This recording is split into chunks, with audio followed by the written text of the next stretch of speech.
안녕하십니까. 신인교육 군사TV 디펜스 브리핑입니다. 자, 오늘도 역시 전 세계 각종 군사 안보, 국방, 무기 관련한 소식 중 중요한 것들 간추려서 브리핑하겠습니다. 러시아가 오는 4월 헬기 항공모함 2척 건조를 위한 계약을 체결할 것이라는 소식입니다. 러시아 국방부가 오는 4월 말까지 국내 조선소와 다목적 수륙양용 돌격 선박이라는 명칭의 신형 헬기 탑재 항공모함 건조 계약을 체결할 것이라고 러시아 국방부 관계자를 인용해 타스 통신이 현지 시각 26일 보도했습니다. 타스에 따르면 러시아 국방부는 신형 헬기 항모 건조 계약을 4월까지 체결하고 관련 이미지와 재원 등에 대한 세부 사항은 5월 초 전승절 75주년 기념일에 맞춰 공개되며 5월부터 건조 공사가 시작될 것이라고 밝혔습니다. 상트페테르부르크의 세르다비아 조선소와 크림반도의 자리프 조선소에서 동시 착공되는 이 헬기 항모 초도함은 세바스토폴, 이번 함은 블라디보스톡이라는 함명이 부여되었으며 늦어도 오는 2027년까지 전력화가 완료될 예정입니다. 이 헬기 항모는 길이 200m, 폭 34m로 우리나라의 독도급 상륙함과 유사한 크기의 만재배수량 24,000톤 수준으로 건조될 예정인데 카모프 52K 공격 헬기를 중심으로 16대의 헬기와 최대 900여 명의 해군 육전대 병력을 수용할 수 있는 공간이 마련될 예정입니다. 러시아는 이 두 척의 헬기 항모를 한 척은 흑해 함대에, 한 척은 태평양 함대에 배치할 예정인데 앞으로 동해에서 이 헬기 항모를 거점으로 발진하는 카모프 52K 공격 헬기를 종종 보게 될 것으로 보입니다. 자, 이거 아주 좀 허접한 CG인데 이게 바로 이제 러시아가 지금 올 5월에 착공할 예정이라고 하는 그 신형 헬기 항모예요. 이게 바로 원래는 프랑스의 미스트랄 상륙함을 두 척을 도입하려고 했다가 이게 이제 그때 2014년에 크림반도를 침공함으로써 국제 여론이 나빠지고 그런 러시아에게 군사적으로 이렇게 협조하는 프랑스에 대한 비난 압박 이런 것들이 높아지면서 프랑스가 이제 그 미스트랄을 뭐 거의 다 만들었다가 이 러시아에게 파는 걸 취소해 버렸어요. 그래서 그걸 지금 이집트가 사갔지 않습니까? 그래서 그 대안으로 이제 러시아가 이렇게 자체 개발을 합니다. 자체 개발하는데 크기, 길이, 폭 이런 것들이 우리 독도함하고 굉장히 비슷해요. 200m에 36m니까. 그런데 무게는, 그러니까 배수량은 우리 독도함보다 한 5,500톤 정도 더 무겁습니다. 우리 독도함이 만재 배수량이 18,500톤인데 이건 24,000톤이에요. 왜 그러냐면 제가 이제 쭉 지적하는 건데 이거 보시면 조금 이렇게 키가 좀 껑충 커 보이지 않습니까? 이게 우리 독도함은 이 내부에 갑판이 즉 이제 한 층밖에 없어요. 그래서 전방에는 헬기 수리할 수 있는 공간을 넣고 후방에는 그냥 웰딩이 들어갑니다. 그런데 사실은 전후방 할 것 없이 사실은 가보면 상륙작전할 때 헬기가 들어갈 곳은 전혀 없어요. 왜냐? 상륙작전할 때 상륙돌격 장갑차 이런 거 갖다 실어야 되니까 전방 부분에도 사실은 이 헬기를 갖다 놓을 곳은 전혀 없고 전부 사실은 이 상륙돌격 장갑차 그리고 이 후방 부분은 공기부양정이 들어와요. 독도함은 그렇습니다. 그런데 이제 이 미스트랄이나 유럽에서 만드는 여러 가지 그 후안 카를로스나 이런 것들은 전부 이제 2층으로 지어가지고 위층은 전부 헬기 또는 전투기가 들어갈 수 있게끔 만들고 아래층은 전부 상륙 무기들 그리고 공기부양정이 들어가게끔 만들었어요. 그래서 저는 독도함도 그렇게 해야 된다라고 또 지금 또 흥분하려고 하는데 해군에게 제가 그렇게 부탁하고 주장하고 이렇게 했는데도 그걸 안 하더라고요.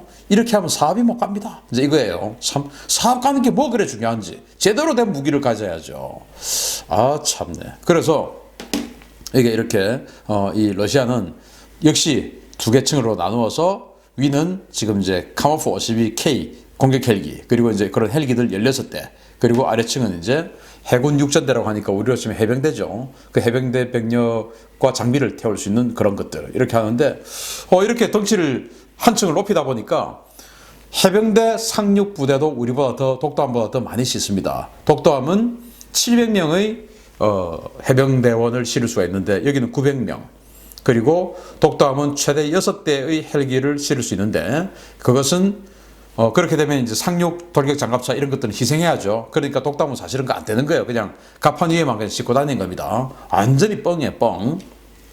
그런데 여기는 층을 2개를 나누니까 실제로 딱 900명의 해병대원 그리고 그들을 실어 나를 수 있는 장갑차들, 공기부양장 다 실을 수 있고 이제 위에는 정말로 헬기를 수리하고 정비하고 보급할 수 있는 시설들 쫙 갖춰 놓고 있는 그런 겁니다. 이제 이걸 투척을 한다고 하는데 러시아가 잘할 수 있을지 모르겠습니다. 아마 미스트랄 그때 하면서 기술을 조금 배웠나 봅니다. 그런데 이제 여기에 카모프 52K 공격 헬기를 배치를 해서 그걸 가지고 대함 공격, 제공, 방공 이런 걸 하겠다는 건데, 야, 헬기를 가지고 여기에 우란 공대함 미사일을 탑재를 합니다. 우란, 그러니까 우리 하푼, 해성 이런 거하고 비슷한 능력이지 않습니까? 우란을 탑재하고 카모프 52에다가 그리고 이제 또 카모프 52에다가 전방에 이제 A사레들을 달았어요. 그래가지고 그 AA-12 아더라고 하는 공대공 미사일, 그러니까 미국으로 치면 암람하고 비슷한 그런 거죠. 그래서 한때 우리 밀리터리 매니아들은 이 아더를 암람스키라고 그랬어요. 왜냐하면 러시아어가 스키 이렇게 한다고 암람스키 이렇게 이야기를 했는데 또 이제 우란을 하푼스키 이렇게 하기도 하고요. 여하튼 그랬던 적이 있습니다. 그걸 이제 이 카모프 52에 달았다고 하는데 과연 어떤 성능을 낼지 그것도 기추가 주목되는데, 이 카모프 52 같은 경우에 우리나라에 또 도입이 될 뻔했던 헬기이기 때문에 제가 따로 알기 쉬운 무기 백과에서 이 카모프 52 전에 해드렸지만 이렇게 완전히 공대함 능력까지 갖춘 이 최신형 카모프 52K 버전에 대해서 알기 쉬운 무기 백과에서 한 번 더 다뤄보는 시간 또 가지도록 하겠습니다. 두 번째 소식입니다. 터키가 요즘 왜 이러는지 모르겠습니다. 주변 모든 국가들에게 전방위적인 시비를 걸고 있는데요. 이번에는 그리스를 상대로 군사 도발에 나섰습니다. 터키 공군 F-16 전투기들이 연일 그리스 영공에 침입했으며 그리스 공군과 터키 공군이 에게해 상공에서 대치하는 상황이 발생했다고 그리스 국방부가 현지 시각 26일 밝혔습니다. 그리스 국방부에 따르면 터키 공군은 24일부터 26일까지 3일 연속으로 그리스 영공에 진입했으며 그들은 모두 그리스 측에 비행정보구역 진입 통보를 하지 않고 무전에 응답하지도 않은 채 그리스 영공으로 접근했습니다. 24일 오전 9시 55분에는 에게 그리스 영공 지근거리에 2대의 터키 공군 F-16 전투기가 18,000피트 고도로 접근하다가 그리스 공군 전투기 요격을 받고 돌아갔고, 25일에는 아예 그리스 영공에 들어와서 에게해의 그리스 영토인 립시섬, 포르니섬 등의 상공을 비행하고 돌아갔습니다. 수요일에도 2대의 F-16이 아테네 비행정보구역에 진입해서 그리스 영공을 침범한 뒤에 그리스 공군 전투기들의 요격을 받고 돌아갔습니다. 그리스 국방부는 터키의 이러한 행위가 명백한 도발이라며 터키의 사과를 요구하고 있는데요. 터키는 이와 관련해 아무런 반응을 내놓고 있지 않은 상황입니다. 현재 시리아와 리비아에서 전쟁을 벌여놓은 터키가 이번에는 그리스와도 붙어보려는 모양입니다. 야, 이 참 터키 사람들 참 희한하죠. 지금 이제 러시아도 건드리고 또 지금 리비아에 가서 또 원정군을 보내가지고 거기서 또 전투를 하고 있고, 지금 이런 상황에서 이제는 또 같은 나토 국가인 그리스를 지금 자극하고 있습니다. 물론 같은 나토 국가지만 그리스하고 터키는 완전히 원수지간이죠. 그리스가 최초에는 그리스와 이제 과거에 페르시아와 사이가 안 좋았고, 나중에는 이제 비잔틴 제국, 동로마 제국의 후신 비잔틴 제국을 이 오스만 투르크, 지금의 터키죠. 터키가 이제 무너뜨리고, 그러고 나서 이제 그리스를 수백 년 동안 지배했지 않습니까? 그러다가 이제 20세기 들어와서 독립을 했는데, 그러다 보니 그리스는 터키에게 대단히 감정이 안 좋고, 이 에게해 이 지역에 마치 독도처럼 서로 이 영토 분쟁하고 있는 그런 지역이 많고 아주 감정적으로 안 좋은 그런 상황인데, 실제로 1996년도에 이 터키의 F-16 전투기들 이제 훈련 용도로 2인승 이 복좌형 F-16 전투기가 훈련하다가 그리스 영공을 살짝 침범한 겁니다. 그때 이제 그리스 공군의 미라지 2000 전투기가 격추시켜 버렸어요. 그래서 난리가 났던 적이 있는데, 아마 이렇게 그때 96년도 이 복수를 하려고 하는 것은 아닌지. 왜냐 지금 그리스가 군사력 지금 완전히 다 무너져 있는 상황 아닙니까? 그래서 러시아하고 이렇게 자극하다가 러시아에게 완전히 수호 24에게 폭격당해 버렸죠. 그래서 박살 나버렸으니까 야, 이거 러시아 이거 만만치 않네. 또 시리아 뭐 헬기 격추시키고 막 이렇게 세게 나가다가 또 이제 터키 무인기가 시리아 판치르에게 또 격추당해 버렸죠. 야, 이거 또 만만치 않네. 이제 그러면 이제 만만한 그리스를 지금 자극해서 고르는 것은 아닌가 생각되는데, 이게 에르도안 대통령이 지금 국내 정치적으로 굉장히 위태로운 상황이 아니냐. 그래서 자꾸 외부하고의 충돌을 야기시켜가지고 이 국민 단합을 하는 그 모양새가 아니냐. 마치 지난번에 이제 광개토 대왕함하고 일본 그 P1 초계기하고 그걸 이제 촉발해가지고 완전히 그때 반일 감정 불붙였지 않습니까? 국방부 장관이 해군작전 사령부에 가가지고 단호히 대응하라 뭐 이제 이런 소리 하고 했는데, 그 전부 다 사실은 국내 정치에서 반일 감정 유발시켜가지고 계속 이제 끌고 가겠다. 그래서 이 지지도 왜냐 적이 생기니까 이제 그렇게 하겠다라는 그런 거 저희들 같은 사람 다 알죠. 그런데 그런 상황으로 지금 에르도안 대통령이 지금 상대를 여기저기 지금 찾고 있는 상황에서 러시아 찔러보니까 이거 너무 세네. 시리아 얘들도 만만치 않네. 그래서 그리스 지금 고르는 것은 아닌가. 아무튼 참 희한합니다. 세 번째 소식입니다. 동남아시아의 극빈국 미얀마가 인도의 도움으로 중형 잠수함을 인수했다는 소식입니다. 그런데 인도 일명 먹튀를 당할 판입니다. 지난해 인도가 미얀마에 제공하기로 했던 키로급 잠수함 한 척이 지난 23일 미얀마 현지에 도착해서 미얀마 해군의 인도 절차가 진행되고 있는 것으로 확인됐습니다.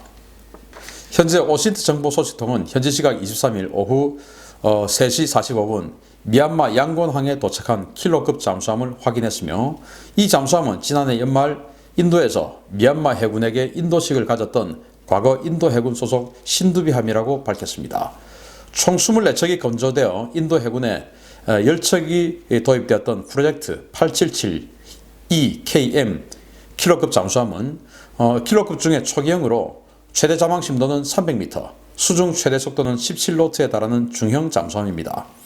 인도가 지난 1988년 도입했는데, 인도는 18발의 어뢰 또는 미사일 탑재가 가능한 이 잠수함에 서브 슈퍼소닉, 즉 아음속으로 순항하다가 표적 근처에서 초음속으로 가속하는 클럽 대함미사일 운용 능력을 부여해서 운용해 왔습니다.